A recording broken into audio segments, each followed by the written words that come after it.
ایسا نہیں ہے کہ اب یہ جسٹیفائی کر پائیں گے. عمران خان صاحب نے جو کچھ کہا اس کا ایک ایک لفظ درست ثابت ہوا, اور ان کے مقابلے میں جرنیلوں نے اور طاقتور لوگوں نے جو کچھ کہا وہ ایک ایک لفظ جھوٹ ثابت ہوا. یہ نظام جس اینٹ کے اوپر کھڑا کیا گیا تھا وہ اینٹ اب ٹوٹ چکی ہے. جرنیلوں نے اپنے ادارے میں جھوٹ پھیلایا اور سائفر کی کہانی کو جھوٹا قرار دیا اور یہ کہا جناب یہاں تو کچھ بھی نہیں ہے, اور مطمئن کیا سب کو. لیکن عمران خان صاحب سچے تو ثابت ہو گئے ہیں, لیکن جھوٹ بولنے والوں کا کیا کرنا ہے یہ اب ایک بڑا سوال پیدا ہو گیا. ان سیاستدانوں کا کیا کرنا ہے, ان جرنیلوں کا کیا کرنا ہے جنہوں نے اداروں کو اور عوام کو گمراہ کیا, جنہوں نے جھوٹ پھیلایا اور دھوکہ دیا اور حقائق کو چھپایا, اپنے حلف کی خلاف ورزی کی, بلکہ اپنے حلف سے غداری کی. ان جرنیلوں کا اور سیاستدانوں کا کیا کرنا ہے؟ دیکھیں نا, سب سے پہلے تو آپ یہ دیکھیں کہ میں نے آپ کو سنوایا کہ D G I S P R تو بالکل مکر گئے تھے کہ ایسا کوئی سائفر یا اس طرح کی کوئی دھمکی یا مداخلت ہے ہی نہیں. وہ مانتے ہی نہیں تھے کوئی مداخلت ہو رہی ہے, کوئی سازش ہو رہی ہے, کوئی دھمکی ہو رہی ہے, وہ اس بات کو مانتے ہی نہیں تھے. چند سٹیٹمنٹ ہے, میں آپ کو بتاتا ہوں. بلاول نے کیا کہا تھا, بلاول نے اس کے اوپر یہ سٹیٹمنٹ دیا تھا کہ ایسی کوئی چیز ہی نہیں ہے, خان صاحب کے ایک وزیر نے خود سے سائفر لکھوایا ہے سفیر کے ذریعے سے. اب بلاول کا جو بیان ہے وہ یہ تھا.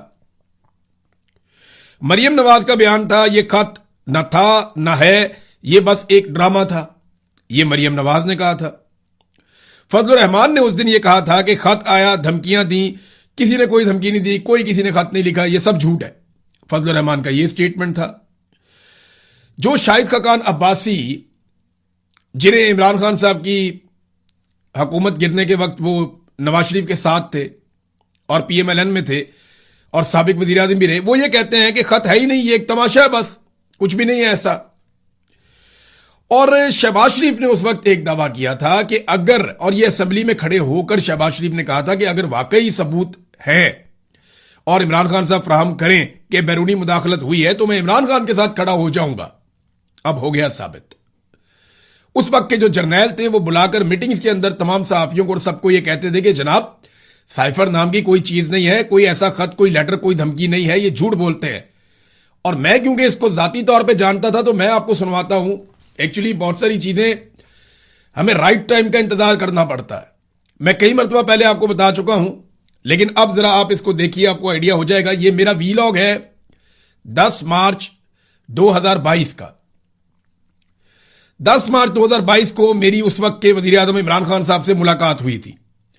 اس ملاقات میں عمران خان صاحب نے مجھے کچھ چیزیں بتائی تھیں اور اس انفارمیشن کی بنیاد کے اوپر میں نے کچھ چیزیں رپورٹ کی تھیں. کیونکہ سائفر ایک بڑا حساس نوعیت کا معاملہ تھا تو ڈائریکٹلی میں یہ نہیں کہہ سکتا تھا کہ میں نے ایک ایسا ڈاکومنٹ دیکھا, پڑھا, اس کو اب تو ساری دنیا نے پڑھ لیا تو اب کہنے میں کوئی حرج نہیں ہے.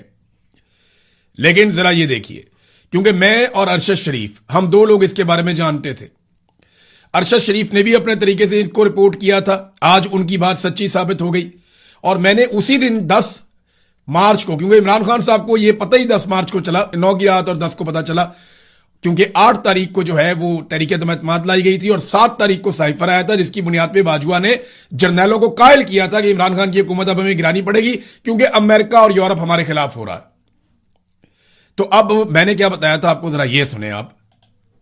اب امریکہ کس طریقے سے اس سازش کے پیچھے ہے اس کے ثبوت موجود ہیں, اور وہ ثبوت آنے والے وقت میں آپ کو مل بھی جائیں گے اور چیزیں آپ کے سامنے آ جائیں گی, چیزیں کھل کر سامنے آ جائیں گی. عمران خان صاحب کے پاس ایک ایسی چیز بھی ان کے ہاتھ لگی ہے کہ وہ اپوزیشن کو آنے والے وقت میں ناکو چنے چبوا دیں گے.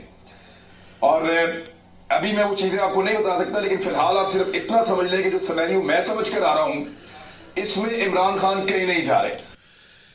کیونکہ میری جب عمران خان صاحب سے ملاقات ہوئی تھی تو انہیں پورا یقین تھا کہ اس ڈاکومنٹ کے سامنے آنے کے بعد اب اسٹیبلشمنٹ گند نہیں مارے گی. اور مجھے بھی ایسا لگتا تھا کہ اتنا خوفناک دھمکیوں والا ایک خط آ گیا ہے, جب یہ چیز ایک وزیر اعظم کے پاس آ گئی ہے تو اسٹیبلشمنٹ گریز کرے گی اب تصادم سے یا گند مارنے سے. لیکن ہمیں بالکل آئیڈیا نہیں تھا کہ اس کے باوجود عمران خان صاحب کی حکومت گرانے کے لیے ایسے ہوچے ہتھ کنڈے اپنائے جائیں گے. اور یہیں پہ میں نے لفظ استعمال کیا تھا جس کے اوپر بعد میں بہت رولا پڑا. انہوں نے کہا جناب یہ آپ کیوں کہتے ہیں, تو یہ لفظ پہلی مرتبہ اس دن میں نے یہاں استعمال کیا تھا.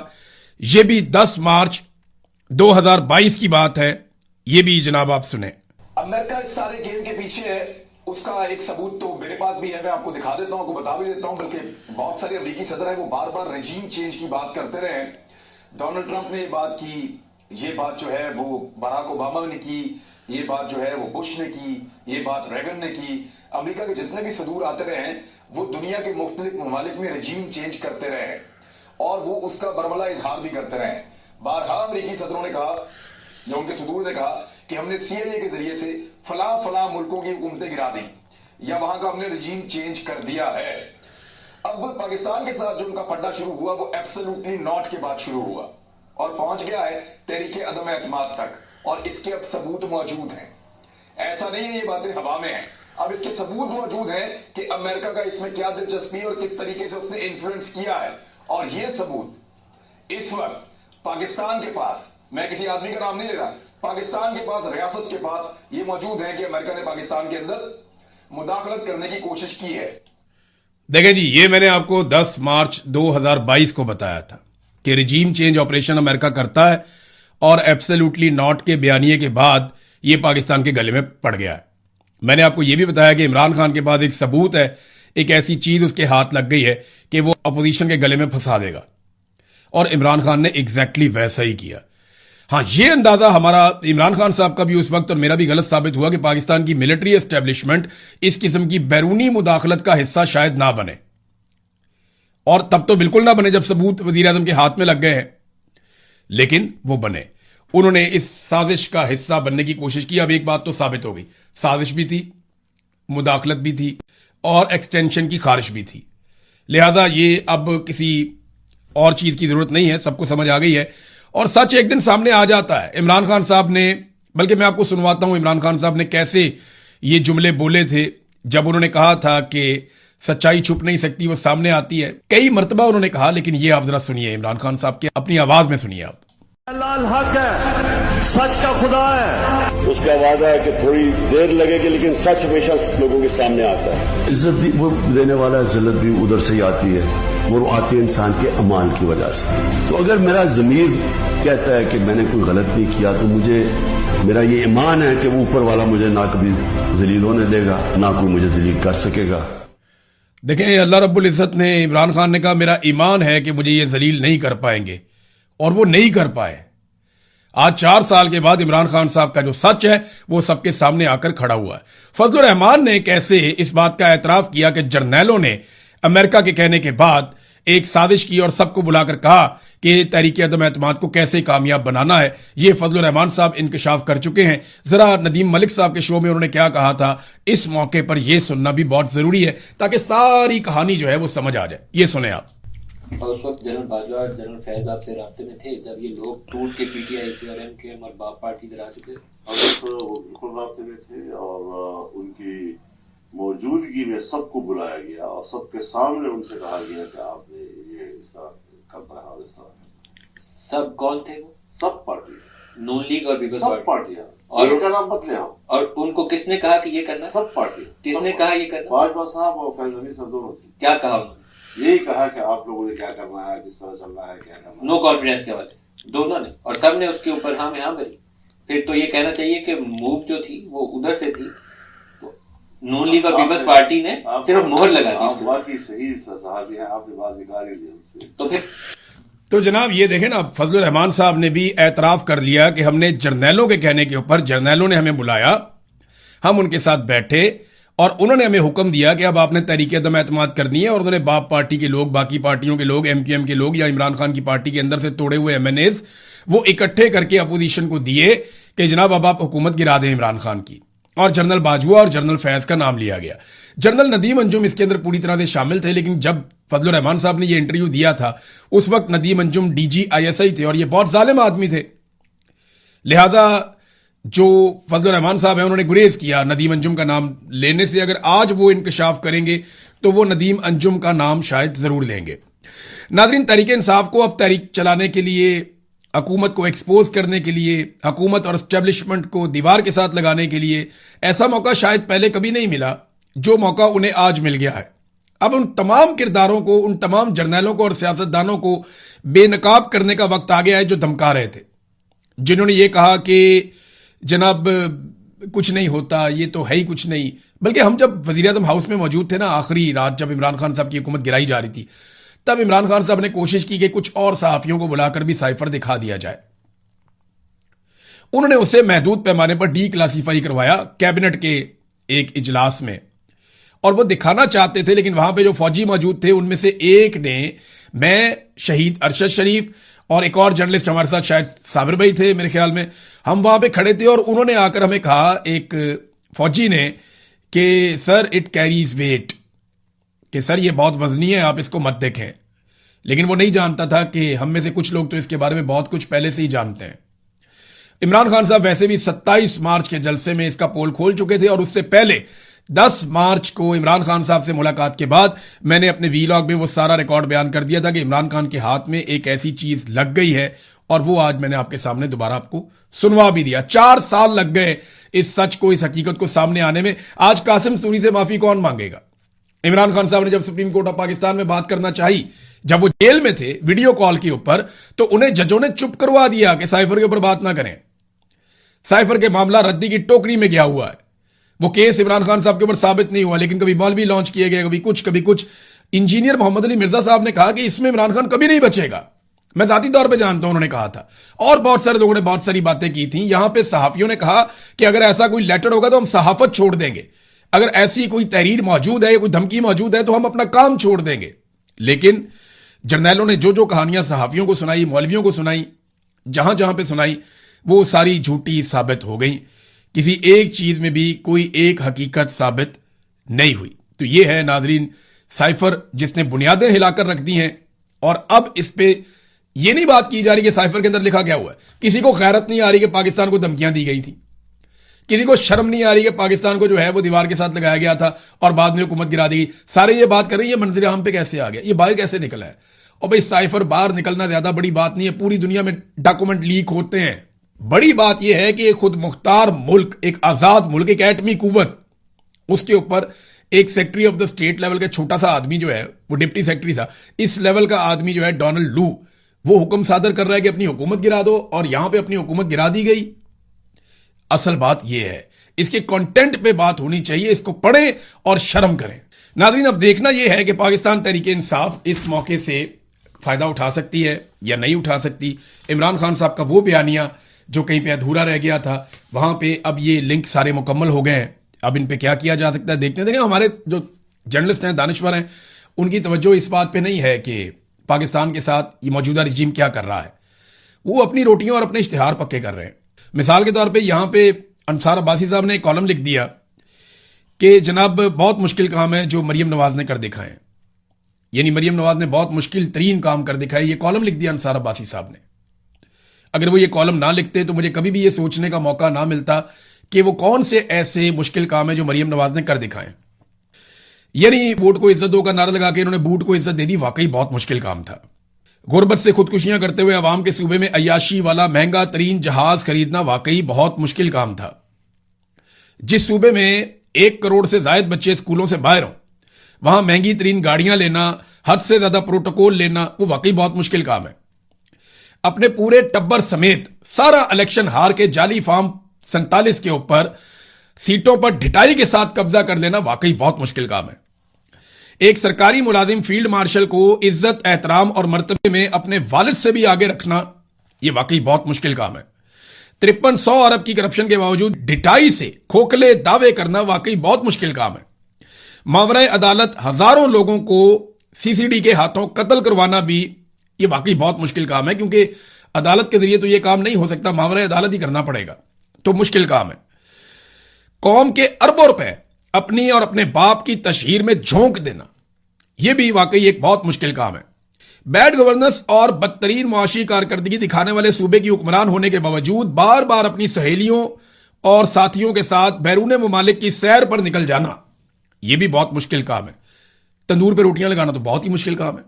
यानी गैर मुल्की दौरे के अंदर कौमी मफाद में, कौम के वसी तर मफाद में तंदूर पे रोटियां लगाना और ब्यूरोक्रेट्स को, इवन चीफ सेक्रेटरी को वो झूठी रोटी खिलाना, ये तो बहुत ही मुश्किल काम है, बहुत मुश्किल काम है। ये काम कोई और नहीं कर सकता था। वाकई अंसार अब्बासी साहब ठीक कहते हैं। बहुत मुश्किल था उस्मान बुज़दार के शुरू किए हुए मंसूबों पे अपनी तख्तियां लगवाना। ये बहुत मुश्किल काम है। चादर और चार दीवारी का तकद्दुस पामाल करना, लोगों के घरों को तोड़ना, खवातीन को सड़कों पे घसीटना, उनको जेलों में भरना, ये बहुत मुश्किल काम है। अपने बहनोई को बाहर से बुलाकर सरकार के अंदर हिस्सा देना, ये भी वाकई बहुत मुश्किल काम है। बहुत सारे मुश्किल काम किए, मैं गिनवाना शुरू करूं तो ये पूरा वीलॉग इन मुश्किल कामों पे ही निकल जाए जो मुश्किल काम मरियम नवाज ने या इस खानदान ने कर दिए हैं। लेकिन अंसार अब्बासी साहब हमें याद दिलाते रहेंगे कि किस किस्म के मुश्किल कामों से वो मुतासिर हुए हैं। बहरहाल ये हमारी सहाफत का खासा है और ये एक तरह का आप समझ लें कि दरबारी होने का हमारा एटीट्यूड है कि हमें जो पसंद है ना उसकी सारी चीजें ही पसंद है, जो नहीं पसंद ना उसकी सारी चीजें हमें बुरी लगती हैं। भाई अगर कोई आदमी आपको पसंद है तो उसकी अच्छी चीजें आपको अच्छी लगनी चाहिए, बुरी चीजें बुरी लगनी चाहिए। भाई जो आके लेजिटिमेट ही नहीं है, गवर्नमेंट में ही आके जबरदस्ती बैठ गए, इनकी बुनियाद ही गलत है, तो आप कैसे कह सकते हैं कि गलत बुनियाद के ऊपर बैठ गए इन्होंने कोई एक भी अच्छा काम किया हो? आज तक आपने इस बात पे तनकीद नहीं की, आप खुलकर सामने नहीं आए कि जनाब आप चोरी करके आगे इक्तदार पे कब्जा आपने कर लिया है, आप तो लेजिटिमेट ही नहीं है, आप यहां बैठ ही नहीं सकते, आप घर जाएं अपने। आज तक ऐसा नहीं किया। एक तरफ नाज़रीन पाकिस्तान में दहशतगर्दी बढ़ती जा रही है, ये दहशतगर्दी के मजीद वाकयात रिपोर्ट हो रहे हैं। जनूबी वज़ीरिस्तान में बाजार में खौफनाक धमाका हुआ, एक अहम शख्सियत समेत 3 अफराद जाँ बहक हो गए, ये रिपोर्ट हो रहा है पाकिस्तान के मीडिया में। पुलिस के मुताबिक जनूबी वज़ीरिस्तान लोअर के सदर मकाम वादा बाजार में बारूदी मवाद का धमाका हुआ। इब्तदाई इतलात के मुताबिक धमाका खानजादा मार्केट के गेट के करीब पेश आया है और जो लोग शहीद हो गए उनमें चीफ ऑफ अहमद जई, वजीर मलिक तारिक खान, मलिक सरफराज खान और यार गुल खेल जान शामिल हैं। लगातार दहशतगर्दी के वाकयात बढ़ रहे हैं और बजाय इसके कि दहशतगर्दी को कंट्रोल करें, पाकिस्तान की इंटेलिजेंस एजेंसियां वो सहाफियों को बुलाकर धमका रहे हैं कि आपने दहशतगर्दी के मामलों में बात नहीं करनी, आपने इसको डिस्कस नहीं करना, बल्कि आप अपनी तवज्जो रखें पिंकी मंशियात फरोश की तरफ। उधर जाओ, जाके उसको रिपोर्ट करो। वाना और वजीरिस्तान में या मीर अली में या तीरा में कितने लोग शहीद होते हैं, उन्हें कैसे मारा जाता है, कोई ड्रोन चलता है, कोई मार्डर गोला गिरता है या कुछ भी होता है, उसके ऊपर आपने बात नहीं करनी। जबरी तौर पे गुमशुदा हो जाते हैं लोग, उस पर आपने बात नहीं करनी। वहां गवादर यूनिवर्सिटी के प्रोफेसर चांसलर वो अगवा हो रहे हैं, जबरी तौर पे उनकी गुमशुदगियां हो रही हैं, उसके ऊपर बात नहीं करनी। यहां एक मंशियात फरोश औरत ने एक जुमला बोल दिया, इसके ऊपर सारा मीडिया पहुंचा हुआ है। यह है पाकिस्तान की इंटेलिजेंस एजेंसियों की धमकियों का नतीजा। पूरे पाकिस्तान का मीडिया जो है वो उस तरफ मोड़ देते हैं जहां उनका दिल करता है, वरना वो इश्तिहारों का रुख कहीं और मोड़ देते हैं और जो बात नहीं सुनता उनको जेलों में भी डाल देते हैं, बल्कि फैमिलियों को भी तंग करते हैं, कारोबार भी तबाह कर देते हैं। अब नाज़रीन सबसे आखिर में एक और डेवलपमेंट है और डेवलपमेंट ये है कि पाकिस्तान ने ईरान की जानिब से मिलने वाली नई तजावीज़, ये 14 तजावीज़ बताई जा रही हैं, ये अमेरिका को पेश की हैं ताकि जंगबंदी मुस्तकिल हो सके और खित्ते का जो मसला है वो हल हो सके। तो ये पाकिस्तान ने किया है और अमेरिका को पहुंचाया सारा मामला। लेकिन डोनाल्ड ट्रंप ने इसके ऊपर एक ट्वीट किया है। वो ये कह रहे हैं कि ईरानी हर वक्त चीखते रहते हैं और वो एक डील साइन करने के लिए मरते जा रहे हैं, लेकिन जो पेपर वो हमें भिजवाते हैं वो इस तरह के हैं जिन पे हम मुत्तफिक नहीं हो सकते। तो मैं उन्हें कहता हूं कि क्या तुम पागल हो? ये जनाब डोनाल्ड ट्रंप ने स्टेटमेंट दिया है। तो डोनाल्ड ट्रंप को अपनी मर्जी की डील नहीं मिल रही और ईरान जो चीजें दे रहा है वो डोनाल्ड ट्रंप को उतनी बड़ी फेस सेविंग नहीं दे रही जितना बड़ा डैमेज डोनाल्ड ट्रंप को अमेरिका में हो चुका है। एक और खबर नाज़रीन जाते जाते मैं आपको बताऊं, ये सलमान सफदर साहब हैं, इन्होंने इमरान खान और बुशरा बीबी की अलकादर ट्रस्ट केस में सजा के खिलाफ मरकजी अपीलों पर दलाइल का आखिरी मौका देने के इस्लामाबाद हाई कोर्ट के चीफ जस्टिस सरफराज डोगर की सरबराही में डिवीजन बेंच के ऑर्डर को जानिबदाराना मुतअस्सिबाना करार दे दिया है। उन्होंने अपनी दरखास्त दी और उसमें लिखा कि नैब 1 साल तक मुख्तलिफ बहानों से इल्तवा मांगता रहा, कभी नैब नहीं था तो कभी अदालत की कॉज लिस्ट मनसूख हो जाती थी। 1 साल बाद सजा मुअत्तली दरखास्तें मुस्तरद कर दी गई। हम उस फैसले के मुतासिरा अपील का हक रखते हैं। वो कहते हैं जनाब कि हम साल हो गया, हम कोशिश कर रहे हैं कि इमरान खान साहब का सजा मुअत्तल हो जाए, लेकिन हुआ क्या, अदालत ही नहीं लगती थी और साल के बाद हमें कह दिया गया जनाब फैसला आपके खिलाफ आ गया, मेन अपील सुन लेते हैं। अब वो कह रहे हैं जनाब हम इसके खिलाफ अपील करना चाहते हैं, इस फैसले के खिलाफ। उधर इमरान खान साहब के दस्तखत ही नहीं करवाने दे रहा हमें सुपरिटेंडेंट ऑफ अडियाला जेल। वो दस्तखत होंगे वकालतनामे पे, मुशावरत होगी इमरान खान साहब से तो हम आगे बढ़ेंगे, ये तो हमें बांध दिया अदालत ने। तो उन्होंने अदालती फैसले के खिलाफ जाने का